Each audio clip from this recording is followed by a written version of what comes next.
Bintang adalah objek astronomi yang paling dikenal luas dan mewakili blok bangunan galaksi yang paling mendasar. Usia, distribusi, dan komposisi bintang-bintang di sebuah galaksi menelusuri sejarah, dinamika, dan evolusi galaksi tersebut. Selain itu, bintang bertanggung jawab atas pembuatan dan distribusi unsur-unsur berat seperti karbon, nitrogen, oksigen, dan karakteristiknya terkait erat dengan karakteristik sistem planet yang mungkin menyatu di sekitarnya. Akibatnya, studi tentang kelahiran, kehidupan, dan kematian bintang merupakan pusat bidang astronomi. Formasi bintang. Bintang lahir di dalam awan debu dan tersebar di sebagian besar galaksi. Sebuah contoh akrab seperti awan debu adalah nebula Orion. Turbulensi jauh di dalam awan ini menimbulkan simpul-simpul dengan massa yang cukup sehingga gas dan debu dapat mulai runtuh karena tarikan gravitasinya sendiri. Saat awan runtuh, materi di tengah mulai memanas, dikenal sebagai protobintang. Inti panas di jantung awan yang runtuh inilah yang suatu hari akan menjadi bintang. Model komputer 3 dimensi dari pembentukan bintang memprediksi bahwa awan gas dan debu yang runtuh dapat pecah menjadi 2 atau 3 gumpalan. Ini akan menjelaskan mengapa mayoritas bintang di Bima Sakti berpasangan atau dalam kelompok beberapa bintang. Saat awan runtuh, inti yang padat dan panas terbentuk dan mulai mengumpulkan debu dan gas. Tidak semua materi ini berakhir sebagai bagian dari bintang.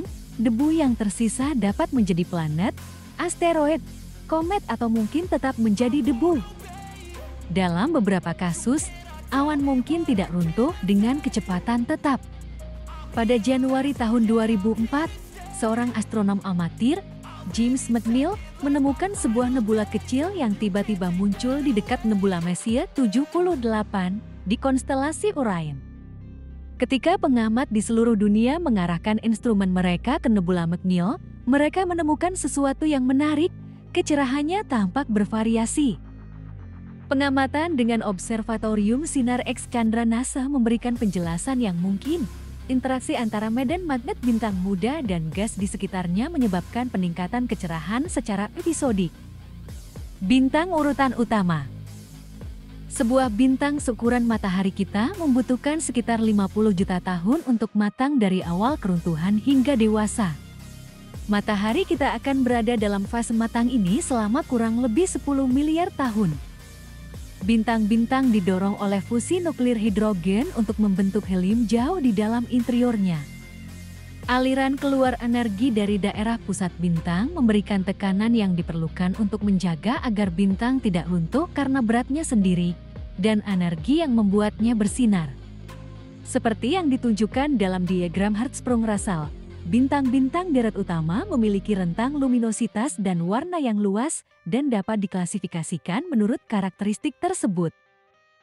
Bintang terkecil yang dikenal sebagai Katai Merah mungkin mengandung 10% massa matahari dan hanya memancarkan energi 0,01%, bersinar lemah pada suhu antara 3000 sampai 4000 Kelvin.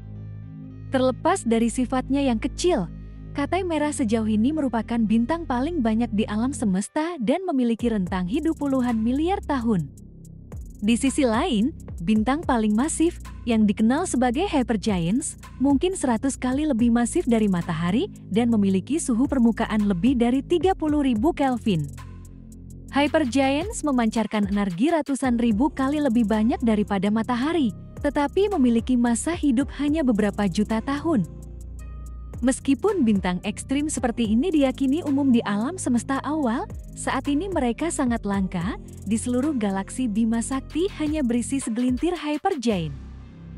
Bintang dan nasibnya. Secara umum, semakin besar sebuah bintang maka semakin pendek umurnya, meskipun semua bintang kecuali yang paling masif hidup selama miliaran tahun. Ketika sebuah bintang telah melebur semua hidrogen di intinya, reaksi nuklir berhenti. Kehilangan produksi energi yang dibutuhkan untuk mendukungnya, inti mulai runtuh dengan sendirinya dan menjadi jauh lebih panas.